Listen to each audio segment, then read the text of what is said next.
الحمدللہ علی احسانہ کہ اللہ کے فضل اور توفیق سے ایک دفعہ پھر اللہ تعالی ہمیں رمضان المبارک کی برکتیں عطا فرما رہا ہے۔ اللہ تعالیٰ نے قرآن مجید میں ارشاد فرمایا ہے کہ یا ایہا الذین آمنوا کتب علیکم الصیام کما کتب علی الذین من قبلکم، اے ایمان والو تم پر روزے فرض کیے گئے ہیں جس طرح کہ تم سے پہلے لوگوں پر فرض کیے گئے تھے، لعلکم تتقون، تاکہ تم پرہیزگار ہو جاؤ۔ روزے کی برکت سے تمہیں تقوی نصیب ہو۔ صوم کا لغوی معنی رکنے کے ہوتے ہیں، یعنی صبح سے لے کر مغرب تک کھانے پینے سے، عمل زوجیت سے رک جانے کا نام روزہ ہے۔ کھانا پینا ویسے بھی اللہ کے حکم سے ہی چاہیے۔ سارے پرندے ہوا میں اڑتے ہیں پر سارے نہیں کھانے چاہیے، وہی کھا سکتے ہیں جن کو شریعت نے جائز قرار دیا۔ بہت سارے جانور زمین میں چلتے پھرتے ہیں پر سارے کھانا مسلمان کے لیے حلال نہیں ہے، وہی کھا سکتا ہے جو کھانے کی اللہ رسول نے اسے اجازت عطا کی۔ مال، پیسہ، دولت ارد گرد بکھرا ہوا ہے لیکن سارا ہمارا نہیں۔ ہم وہی کھا سکتے ہیں جو ہمارے رب نے ہمارے لیے جائز رکھا ہے اور جو ہمارا حق ہے۔ کھانا پینا پہلے بھی مسلمان کا اللہ کی مرضی سے ہی ہے۔ ہر چیز ہر شے کھا سکتا نہیں ہے، بس رمضان میں ایک پابندی اور لگا دی کہ جو جائز بھی ہے، جو حلال بھی ہے، جو طیب بھی ہے، بس تمہارے رب کی مرضی ہے کہ تم نے صبح سے لے کر مغرب تک وہ بھی نہیں کھانا۔ بس پہلے بھی پابند ہے اللہ کے حکم کی، اور رمضان میں ایک پابندی اور کرنی ہے اور روزہ رکھنا ہے۔ اور اس روزہ کتنی کو محبوب چیز ہے، اللہ کو کتنی کو پسند ہے۔ نسائی میں حدیث ہے، ایک صحابی نبی کریم علیہ السلام کے حضور حاضر ہوئے اور عرض کی یا رسول اللہ صلی اللہ تعالی علیہ وسلم، مجھے کوئی ایسا عمل بتائیں جو مجھے نفع دے۔ مطلق اعمال میں سے جتنے بھی اعمال موجود ہیں اللہ کی رضا کے لیے کرنے والے، ان میں سے اس نے کسی عمل کا انہوں نے سوال کیا۔ عرض گزار ہوئے یا رسول اللہ صلی اللہ تعالی علیہ وسلم، کوئی عمل بتائیں جو مجھے نفع دے۔ تو اللہ کے حبیب علیہ السلام نے فرمایا روزہ رکھ، اس کی مثل دوسرا کوئی عمل نہیں ہے۔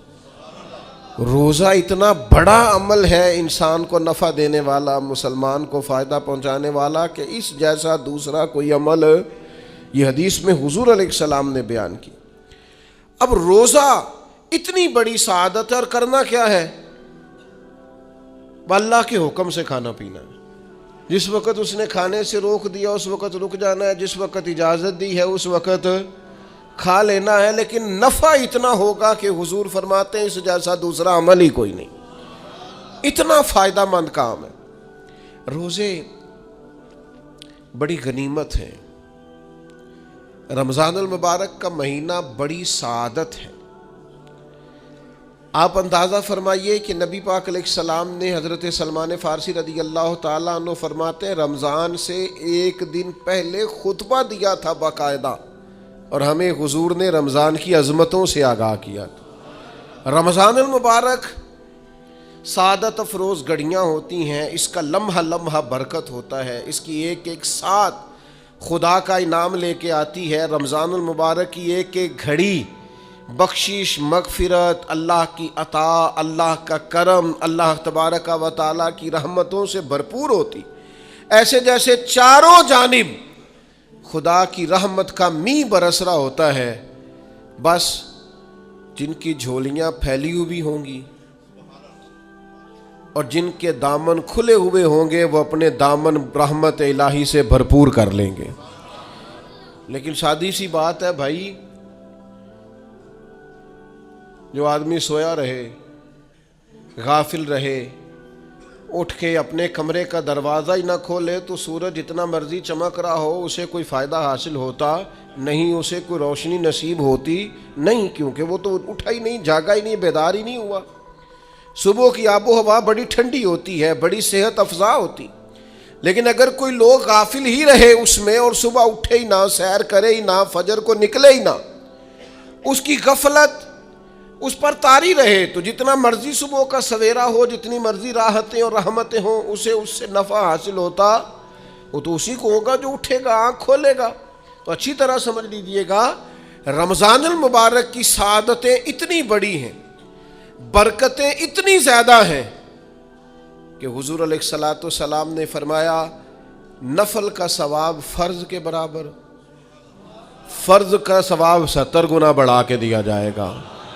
لیکن اگر کوئی غافل کا غافل ہی رہا، اس بیچارے کا موبائل رمضان میں بھی بند نہیں ہوا، لا یعنی بے مقصد بے معنی چیزیں، لغویات اور عبث چیزوں میں اس نے رمضان بھی گزار دیا، تو سعادتیں تو برس رہی تھیں، سورج تو نور کا چمک رہا تھا، روشنی تو پھیل گئی، سعادت افروز گھڑیاں تو آ چکی تھیں، پر اس نے اپنی آنکھ کو ہی نہیں کھولا، غافل کا غافل رہا۔ تو اسے کچھ میسر آ سکتا، کچھ غفلت دور کرنی پڑے گی۔ اب دیکھیے ہمارے ہاں محفل ہوتی ہے، لوگ گلیاں سجانی شروع کرتے ہیں 1 یا 2 دن پہلے۔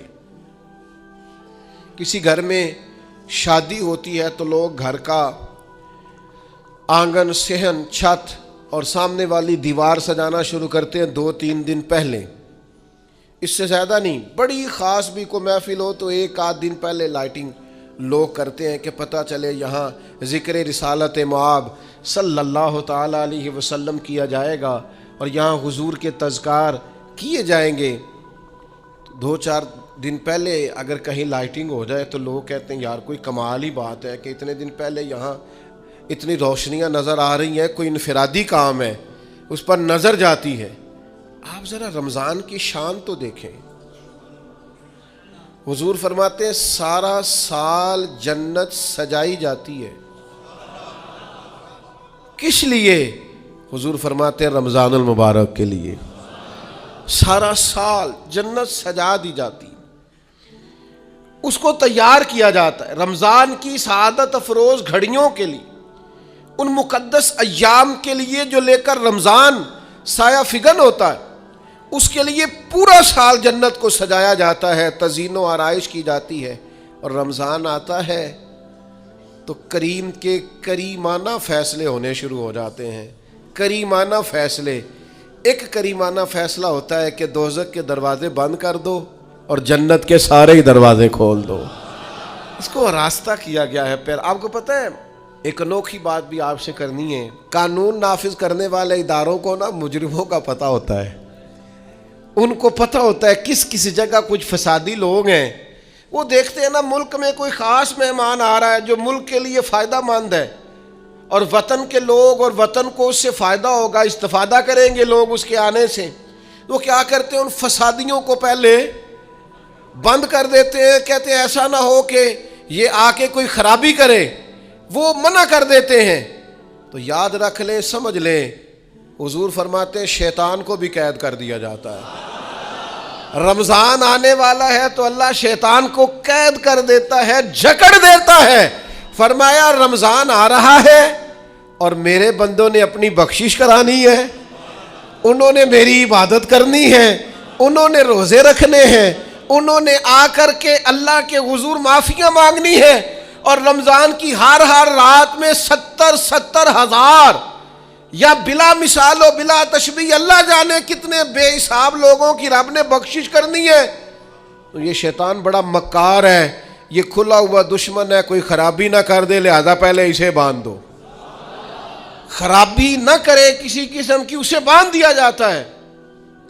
مہمان بھی آ گیا، خرابی کرنے والا بھی باندھ دیا، لیکن اگر فائدہ لینے والے پھر بھی فائدہ نہ لے تو پھر ان سے کہا جائے گا کہ تمہارے پاس اب کوئی بہانہ بچا نہیں ہے، اب تمہارے پاس کوئی کسی قسم کا عذر باقی نہیں ہے، اب تو یہ تھا کہ تمہیں بخشش کرانا چاہیے تھی، استغفار پڑھنا چاہیے تھی، دعائیں کرنا چاہیے تھی، قرآن مجید کی تلاوت کو کثرت سے کرنا چاہیے تھا، لیکن چونکہ اب تم یہ بھی نہیں کہہ سکتے کہ مجھے شیطان نے گمراہ کر دیا، وہ تو باندھ دیا گیا ہے، اب تو فسادی کو ویسے ہی کنٹرول کر دیا گیا ہے۔ اب بھی تم اگر سوئے رہے، اب بھی اگر تم نے غفلت کی، اب بھی چھوٹے موٹے بہانے کر کے تراویحاں چھوڑتے رہے، اب بھی ذرا ذرا سی سستیاں کر کے ادھر ادھر نکلتے رہے، اس کا مطلب یہ ہے کہ پھر تم استفادہ کر سکے، تم نے سستی کا مظاہرہ کیا، تم نے اور اب دیکھیں جب اتنے بندوبست کیے تمہارے لیے،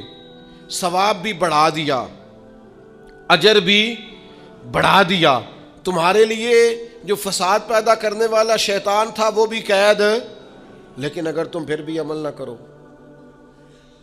پھر بھی مسجد نہ آؤ، تو پھر حدیث پاک سن لے اس طرز کی، شاید یہ منفرد حدیث ہے کتب احادیث اور تقریباً تمام کتب احادیث میں موجود ہے۔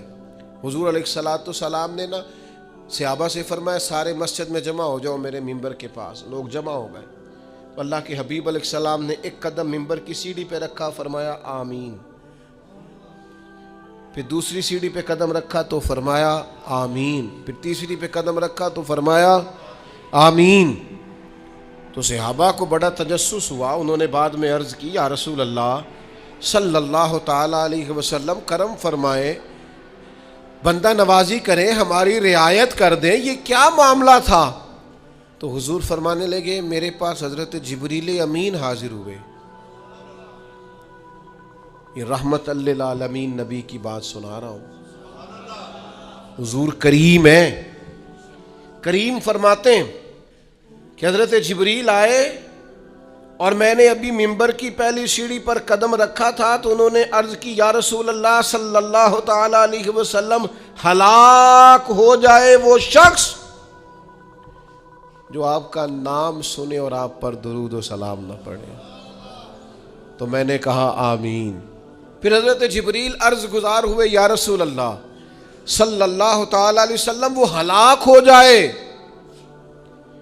جس نے بڑھاپے میں والدین کو پایا اور ان کی خدمت کر کے بخشش نہ حاصل کر سکا۔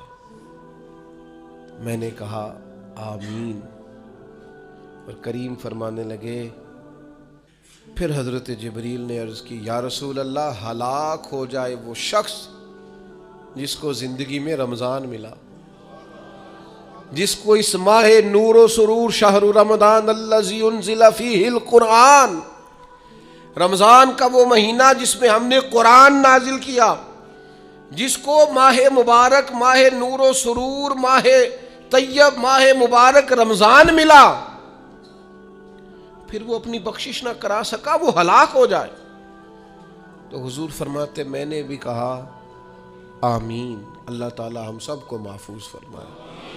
میں عرض کر چکا ہوں کہ جب ثواب بھی بڑھا دیا گیا اور جب طاقت بھی بڑھا دی گئی عبادت کی اور جب برکتیں بھی زیادہ ہو گئیں، نعمتیں بھی زیادہ ہو گئیں، رکاوٹ ڈالنے والا، رخنہ ڈالنے والا شیطان بھی قید کر دیا گیا، تو اب بھی کوئی شخص اگر توجہ ہی نہ کرے، رجوع ہی نہ کرے، تو پھر اس کے لیے یہ حکم آیا کہ وہ ہلاک ہو جائے، پھر وہ برباد ہو جائے۔ جب اتنی سعادتیں موجود ہیں، اتنے بندوبست کیے گئے ہیں، جنت کو سجایا گیا ہے، رمضان شریف میں 2-4 کام ضرور کرنے، ایک تو روزہ رکھنا ہے۔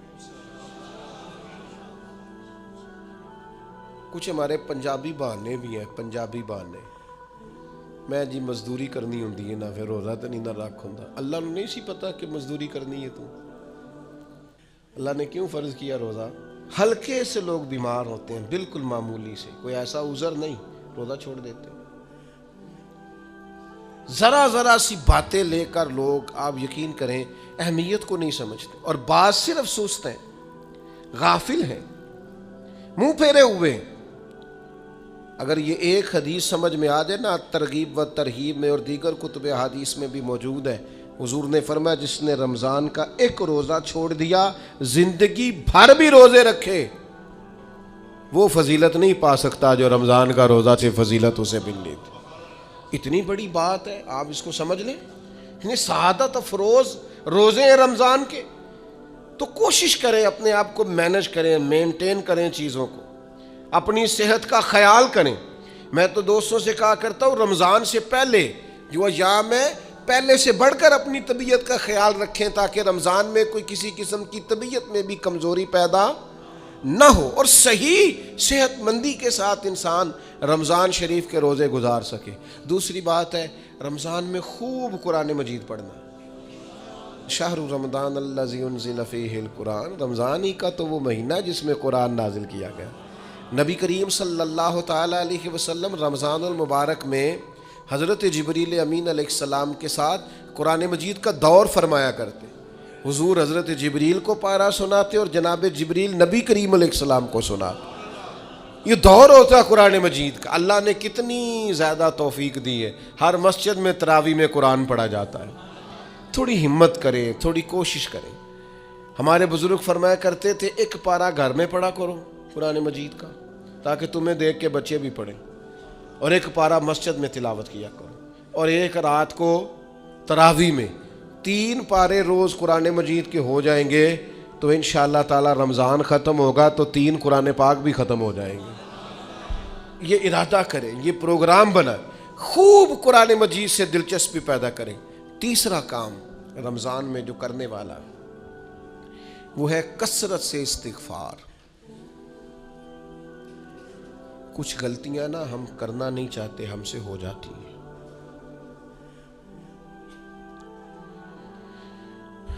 کچھ غلطیاں ایسی ہیں جو ہم بڑی بڑی کر چکے ہیں لیکن ہمیں یاد ہی نہیں، بھول گئے۔ کچھ خطائیں ہم سے ایسی سرزد ہوتی ہیں جو لاشعوری میں ہو جاتی، ہمیں سمجھ ہی نہیں ہوتی کہ یہ خطا ہے اور اتنی بڑی ہے۔ کسی شخص کو بعض اوقات کوئی ایسی بات کہہ دیتے ہیں کہ ہماری نظر میں وہ بات معمولی ہوتی ہے، پر وہ بیچارہ ساری رات سو نہیں سکتا۔ رمضان کا مہینہ ہے اپنے رب سے معافی مانگنے کا مہینہ، اس سے توفیق مانگنے کا مہینہ، اس کے حضور حاضر ہونے کا مہینہ۔ میں آپ کی خدمت میں عرض کروں، حضرت عائشہ صدیقہ فرماتی ہیں نبی پاک نے فرمایا صلی اللہ تعالی علیہ وسلم، جس سے اللہ نے قیامت والے دن حساب پوچھ لیا نا اس کے لیے مشکل ہو جائے گا۔ حساب بھئی یسیرہ یہ ہے کہ وہ مہربانی فرمائے اور فیصلہ جب کرے تو کرے ہی درگزر والا، فرمائے جا تجھے معاف کیا۔ رمضان کا خاص مہینہ ہے، سحری میں بھی دعا قبول ہوتی ہے، افطار میں بھی دعا قبول ہوتی ہے، صبح سے لے کے افطاری تک بندہ ہر وقت عبادت میں ہوتا ہے۔ تراویح کے بعد بھی دعائیں مانگے تو وقت قبولیت کا ہے۔ میرے بھائیوں، رمضان کی راتیں بھی قبولیت کی، آخری طاق راتوں کی شان قبولیت کی، لیلۃ القدر قبولیت کی۔ اس دفعہ جھک نہ جائیں اس کی بارگاہ میں سجدے میں، رو رو کے معافی مانگ نہ لیں اس سے۔ ہم برے نہیں ہیں، چاہتے نہیں ہیں، پر ہمارے وجود سے کچھ غلطیاں ہو جاتی ہیں، ہمارے سینوں میں کچھ پچھتاوے ہیں، کچھ من میں باتیں ہیں۔ اس دفعہ اس کے حضور عرض نہ کریں کہ کچھ کمیاں رہ گئی ہیں، دل نہیں کرتا تھا ایسا ہو، پر انجان تھے، نہ چاہتے ہوئے بھی کمزوریاں ہو گئیں۔ رمضان آ رہا ہے، بڑا گولڈن چانس ہے، بڑا خوبصورت موقع ہے۔ بھائیو، رمضان کی ہر سحری کے بعد رب سے معافی مانگیں۔ آپ کو پتہ ہے اتنی بڑی امت مسلمہ لیکن ہر گلی میں کمزور ہے، ہر جگہ رسوائیاں ہمارے ساتھ چمٹی ہوئی ہیں۔ ہم چاہ کے بھی اپنے بھائیوں کی مدد نہیں کر سکتے۔ میرے پاس ایسے ایسے جوان آتے ہیں جو کہتے ہیں ہمیں بتائیں نا ہم فلسطین کے لیے کیا کر سکتے ہیں، ہمیں بتائیں نا۔ یہ ہماری بے بسی، یہ ہماری غلطیوں کا نتیجہ ہے۔ تو خوب استغفار کریں، اپنی کوتاہیوں کی معافی مانگیں۔ رمضان کی ہر صبح میں، ہر شام میں، ہر دن میں، ہر رات مصلی بچھا بچھا کے عرض گزار ہوں کہ مالک تو ہمیں معاف فرما، اور میں آپ سے ایک اور بات بھی عرض کروں، شیخ ابو الحسن کو میں پڑھ رہا تھا تو روتے جا رہے تھے، روتے ہی جا رہے تھے، روتے ہی جا رہے تھے۔ ایک شام ان کے کچھ لوگوں نے ان سے کہا کہ حضور اس قدر زیادہ آہوزاری؟ تو فرمانے لگے میری بس اتنی خواہش ہے کہ جب میں اپنے رب سے ملوں نا تو میرا رب مجھے ناراض نہ ملے۔ تو میں ہر وقت اس لیے تڑپتا ہوں کہ میرے اندر جو کوتاہیاں مجھ سے ہو گئی ہیں میرا مالک وہ مجھے معاف کر دے۔ ہم نے کوشش کی ہے زندگی میں ماں باپ کی خدمت کرنے کی، لیکن نہیں، ہم سے ان کے حق ادا نہیں ہو سکے۔ کوشش کی ہے بہن بھائیوں پر توجہ دینے کی، لیکن حق ادا نہیں ہو سکے۔ چاہیے تھا اولاد کی تربیت بڑی شاندار کرتے، لیکن سہولتیں کچھ زیادہ دے بیٹھے، لاڈ پیار کچھ زیادہ کر سکے، ان کی تربیت کا بھی صحیح حق ادا۔ اللہ نے عزتیں زیادہ دی تھی، جواب میں ہماری خدمتیں تھوڑی۔ ہم اپنے رب کی بارگاہ کی حاضریوں کے بھی حق ادا نہیں کر سکے۔ اس نے ہمیں نوازا زیادہ ہے، ہمارا شکر کم ہے۔ ہم اس کا حق ادا کرنے کا کام یہ ہے میرے بھائیوں کہ رمضان میں خوب استغفار کریں۔ ہم سے جو کمیاں رہ گئی ہیں اس پورے ماہ مبارک میں، اپنے مالک سے عرض کریں کہ مالک اس ماہ مبارک میں جنہیں تو معاف کرنے والا ہے ان میں ہمارے بھی نام شامل فرما، ہمارے بھی نام شامل فرما۔ اور بھی عرض کرنی ہے، ان کے لیے بھی دعائیں کرنی ہے رمضان میں جو ہم سے بچھڑ گئے، جو مٹی تلے جا کے آرام فرما ہو گئے۔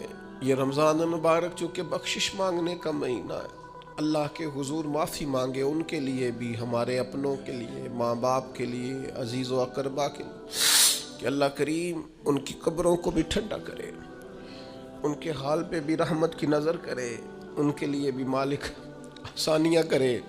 خوب دعائیں مانگے رمضان میں، خوب دعا۔ اور جو محتاج ہیں، جو تنگ دست ہیں، جو غریب ہیں، جن کو زمانہ گزر گیا ہے، دوستوں کو، احباب کو، مخیر حضرات کو متوجہ کرتے ہوئے وہ بھی تھوڑی توجہ کریں۔ اس سال رمضان کے ماہ مبارک میں دنیا داروں کو چھوڑ کے رب کی طرف متوجہ نہ ہو، اس کریم کی بارگاہ میں اپنی ساری تکلیفیں بیان نہ کرے۔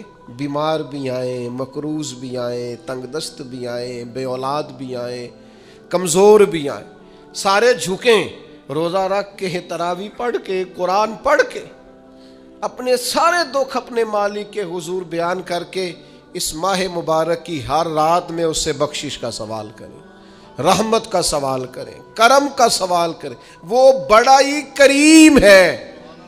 حضور فرماتے ہیں، رب کہتا ہے مجھے حیا آتی ہے میرا بندہ ہاتھ اٹھائے اور میں اس کے ہاتھ خالی واپس کروں، بس آنے کی دیر ہے۔ اور ایک مقام پہ اللہ کے حبیب علیہ السلام نے فرمایا بندہ جب اعتراف گناہ کر کے معافی مانگتا ہے اللہ فوراً ہی اسے معاف فرما دیا کرتا۔ چوتھا کام جو اس ماہ مبارک میں بہت زیادہ کرنا ہے وہ یہ ہے کہ حضور نے فرمایا یہ صبر کا مہینہ ہے، صبر بہت کرنا ہے۔ ایک تو صبر ہوتا ہے نا مصیبت پہ صبر، ایک خواہشات پر بھی صبر ہوتا ہے کہ خواہشیں پیدا ہو رہی ہیں پر صبر کرنا ہے اللہ کی رضا کے لیے، یہ بھی صبر ہے۔ نیکی پر استقامت کے لیے بھی صبر کی ضرورت ہوتی ہے، گناہ چھوڑنے کے لیے بھی صبر کی ضرورت ہوتی ہے۔ آپ کے پاس مواقع موجود ہیں معاذ اللہ برائی کے، لیکن اگر آپ صبر کرتے ہیں اللہ کی رضا پہ راضی رہتے ہیں تو یہ بھی صبر ہے۔ نبی پاک علیہ السلام نے روزہ دار کو صبر کرنے کا کہا، فرمایا ایک تو تم نے کوئی بےہودہ بات نہیں کرنی، کوئی گالم گلوچ نہیں کرنی، اور اگر کوئی تم سے لڑائی جھگڑا کرے، کوئی بےہودہ بات کرے تو تم نے کیا کہنا ہے، انی صائم مرتین، تم نے 2 مرتبہ کہنا ہے بھائی میں تو روزہ دار ہوں۔ کوئی جھگڑا کرنا چاہے، لڑائی کرنا چاہے، برا بھلا کہے، کوئی الجھانا چاہے تو کہنا انی صائم، میں روزہ دار ہوں۔ یہ وظیفہ یاد کریں گے؟ کیا کہنا ہے؟ یہ وظیفہ ہے پورے رمضان کا، یہ بخاری میں حضور نے بتایا ہے۔ کوئی جھگڑا کرے گھر کے باہر بھی، اور گھر کے اندر بھی کوئی جھگڑا کرنے لگے، جھگڑا ہونے لگے تو کہنا انی صائم، میں، اور ایک دفعہ نہیں کہنا، مرتین، حضور نے فرمایا 2 دفعہ کہنا، میں روزہ دار ہوں، میں کوئی جھگڑا نہیں کروں گا، کوئی فساد نہیں کروں گا، کسی بےہودہ بات کا جواب نہیں دوں گا۔ کیوں؟ اس لیے کہ میری ایک شان ہے، میں روزہ دار ہوں، میں اس وقت ایک منصب پر فائز ہوں، میں روزہ دار ہوں، یہ وظیفہ پکانا ہے ہر بےہودہ بات سے، ہر جگہ۔ اور حضور علیہ السلام نے فرمایا، یہ بھی بخاری میں موجود ہے، فرمایا جس نے جھوٹ بولنا اور اس پر عمل کرنا نہیں چھوڑا، اللہ کو اس کے بھوکا پیاسا رہنے کی کوئی حاجت نہیں ہے۔ جھوٹ ہی نہیں چھوڑا اس نے، ابھی بھی جھوٹ بول رہا ہے، روزہ رکھ کے بھی جھوٹ پر عمل کر رہا ہے، اللہ تعالیٰ کو اس کے بھوکا پیاسا رہنے کی کوئی حاجت نہیں ہے۔ تو روزہ رکھنا ہے، پھر اس کی تھوڑی سی حفاظت بھی کرنی۔ پھر آگے چلیے، 5ویں گزارش، نبی پاک نے فرمایا رمضان غم خاری کا مہینہ۔ آپ کو پتہ ہے جو بندہ روزہ نہ رکھ سکے کسی خاص مجبوری کی وجہ سے، بیماری کی وجہ سے، کسی عذر کی وجہ سے، تو قرآن مجید نے کیا کہا؟ وہ ایک مسکین کو کھانا کھلائے۔ روزے کا فدیہ یہ ہے کہ پھر وہ کیا کرے، روزہ نہیں رکھ سکتا تو مسکین کی خدمت کرے۔ شرعی حکم یہ ہے کہ کسی نے اگر روزہ توڑ دیا رمضان کا تو 60 روزے رکھے کفارے میں، 60 نہیں رکھ سکتا تو پھر 60 مسکینوں کو کھانا کھلائے۔ تو بار بار روزے میں مسکین کا ذکر آ رہا ہے۔ نبی کریم صلی اللہ تعالی علیہ وسلم نے ارشاد فرمایا، جس شخص نے کسی روزہ دار کو افطاری کرائی تو اللہ تبارک و تعالی افطاری کرانے والے کی بخشش بھی فرما دے گا، اور فرمایا جتنا اجر روزہ رکھنے والے کو ملے گا اتنا ہی اجر اللہ افطار کرانے والے کو بھی عطا فرمائے گا۔